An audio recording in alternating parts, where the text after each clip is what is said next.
Hi everyone, I'm Dr. Wendy O'Connor. Thanks for tuning in today. Today we are talking about quieting your inner critic. And this is another subject that I talk a lot about with my patients because, as you might know already, in cognitive behavioral therapy, so much of what we believe is what creates our perception. And then our perception is what leads to our behavior. So when we feel stuck in our lives, when we feel like we're not reaching our goals, when we feel like there are too many obstacles in our way, it typically is what our head is telling us versus what's actually going on. And one of those voices that tends to be most present when we feel like we're not succeeding is the voice of our inner critic. So we're going to talk today about how to quiet that inner critic so that you can overcome that particular obstacle and work towards reaching your goals and your destination quicker. Why do we think about the voice of our inner critic? Well, as you know, there are days when you say to yourself, "Ugh, I'm such a loser," or "I failed," or "I'm a failure," or "I'm not good enough," or "Why bother?" or "Forget it," or "There's no point."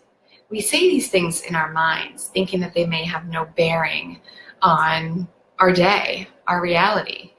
But in truth, more often than not, those beliefs will influence our behavior. So we want to take a minute to identify that particular voice in our head, that critic voice, so that we can feel more empowered to what I like to call take your voice back. Our critic voice tends to come from somebody in our lives growing up, either a parent early on or an authority figure, a peer, somebody that's influenced us in some way.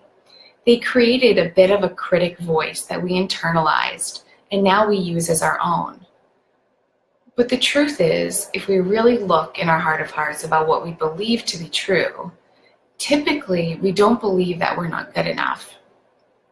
Typically, we don't believe that our inner critic is right, but we don't know how to overcome that nagging dialogue that exists within us. So, I want you to identify who that critic voice is. Actually try to be able to name that voice. So maybe it was a parent, maybe it was an authority figure or a teacher or a peer. Who was that person? Where did you learn it? Because you weren't born believing this about yourself. You did learn it. Name that person. Because what we do next is take that voice back.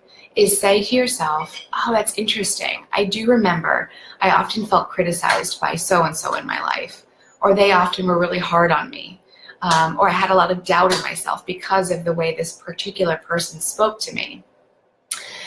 What I want you to do is to imagine yourself replacing that particular person's voice with a healthy coaching voice. And I'll show you how to do that.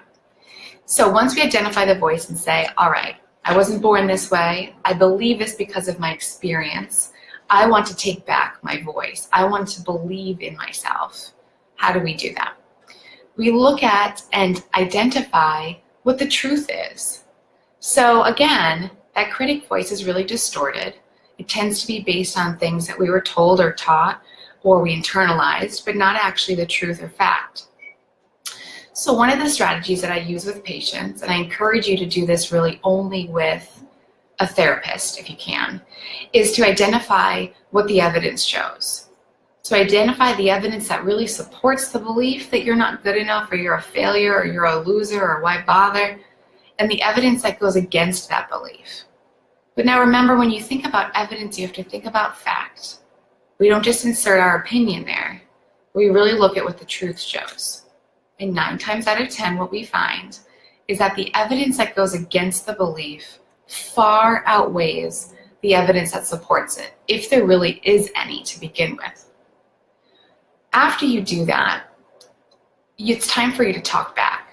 It's time for you to say, now that I want to have a healthy coaching voice that I internalize instead of my negative inner critic that is shown to be more distorted than I ever thought, how do we talk back to that negative voice?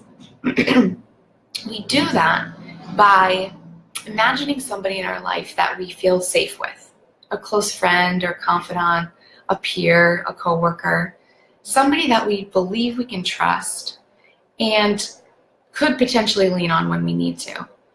We then imagine what that person might say to us. How would they interpret a mistake that I made, or a failure, or a shortcoming? What would they say to me? And is there any way that I could internalize that as my own voice? So just as I asked you to name the critic voice that gets in the way of your thinking positively about yourself, I also encourage you to identify the positive, healthy coaching voice and internalize that instead. Now, this process, again, is not an overnight process. So you'll be often going back and forth, maybe arguing in your head a little bit about what you should believe or what's true. I encourage you to use the next step to help you get through that process, which is to use self-compassion. When we use self-compassion, which is, if you've listened to my Facebook Live events before, you've heard me talk about, we allow ourselves to be less critical. And when we allow ourselves to be less critical, we give ourselves an opportunity to grow and to succeed and to change, because we are encouraging ourselves versus discouraging ourselves.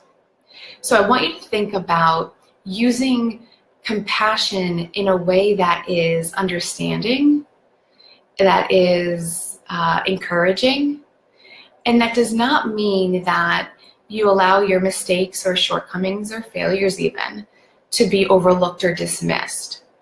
Stay accountable to those actions that took place. Be accountable to those mistakes or shortcomings. Just use them as learning opportunities. Use them as experiences where you give yourself permission to say, oh, I wish I didn't do that, or I wish it didn't go down that way. However, it's not that big of a deal. And honestly, if I were to beat myself up over this, I'd be far, far more likely to quit or to give up than I would to keep going. And at the end of the day, the goal is to keep going. The goal is to stay in the game. The goal is to persevere. The goal is to build resilience.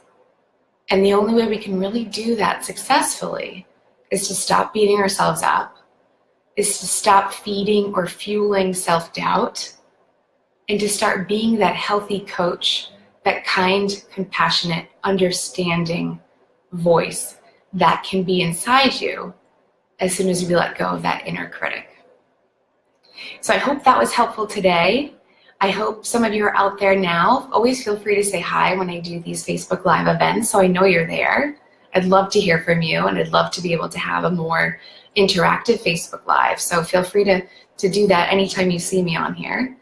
And also, you're always welcome to call or email or reach out to me if you'd like. There's one resource I'd like to also give you guys today. So when it comes to self-compassion in particular, I really like the Self-Compassion book by Kristen Neff. So I will add that in the comments section of today's event. And if there's any other resources you've used to work on this particular topic that you found helpful, feel free to post those in the comments as well. I hope you all have a great day and work on quieting that inner critic. Here's my email.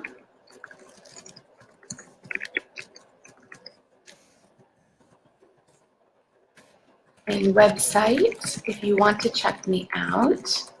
Here's the book I recommended.